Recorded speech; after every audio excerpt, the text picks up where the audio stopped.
watching a massive group of migrants breaching the country. This weekend was incredible. Take a look. More than 1,000 migrants from Venezuela rushing to the United States port of entry in El Paso, Texas yesterday.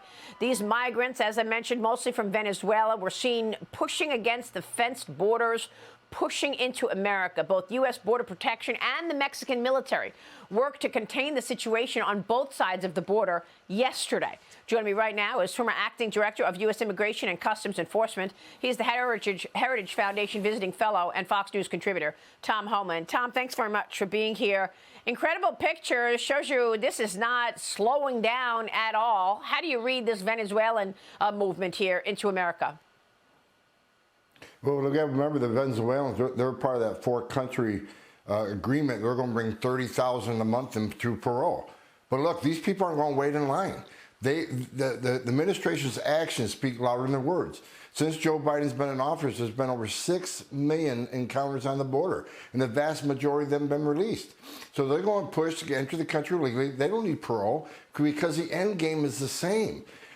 With all these people coming in parole, the immigration court data is clear that 9 out of 10 will lose their case in court if they show up and be ordered removed. If you enter illegally and you get arrested, you're not going to be removed either because the Secretary of Homeland Security is on record. Being in the country illegally on its own is not enough for ICE to seek and arrest you. So they're not going to wait in line. They're going to keep coming. This is not going to slow down. Yeah. It's pretty incredible when you look at what Eric Adams is doing. He's actually floating a plan, the mayor of New York, to send migrants to college for free, courtesy of taxpayers. So, I mean, sometimes you read these headlines, it's like, is this real? Yeah, it's real. Look, it's another magnet, it's another enticement for people to go to New York. Look, he's a sanctuary city. New York's a sanctuary state. So despite what Governor Abbott and others have done, busting some migrants in New York, they're going there anyways. Because New York is ranks number 3 in illegal alien population. Because why? They can get a driver's license there. They can get a job there. In New York City, they even provide money for illegal alien to fight his immigration case. So this is just one more reason why people will flood to New York. So, and it's going to hurt the New York state taxpayers paying for college, paying for social services, paying for their legal representation. I mean, yeah. If I'm a taxpayer in New York, I'm going to be upset. The U.S. Coast Guard is suspending its search efforts for the missing migrants after 2 smuggling boats capsized off the coast of San Diego over the weekend. 8 bodies were pulled out of the water, 15 people still missing, Tom.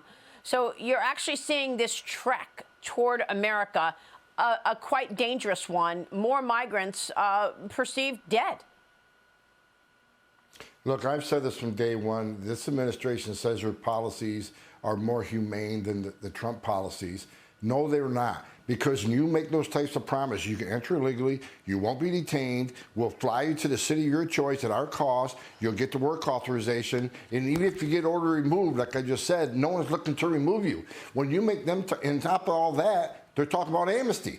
So with all those promises, the most vulnerable people in the world are going to put themselves in the hands of criminal cartels to come to this country. Since Joe Biden became president, we got over 1,700 migrants have died on U.S. soil. And that's the ones we found. Some of the people that drowned in the ocean we'll never find. Some people that drowned in the Rio Grande River we'll never find. Some of the people that got lost in the desert in the thousands of acres in Texas farmland we'll never find. So these policies are not humane. They're killing over 1,700 migrants, which is a record by far.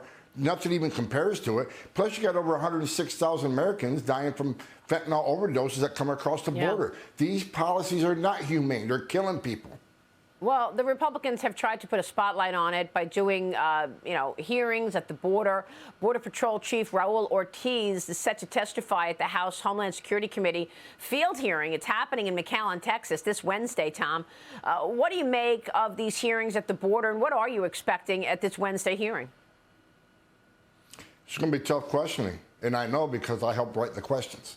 for some of the GOP on this committee.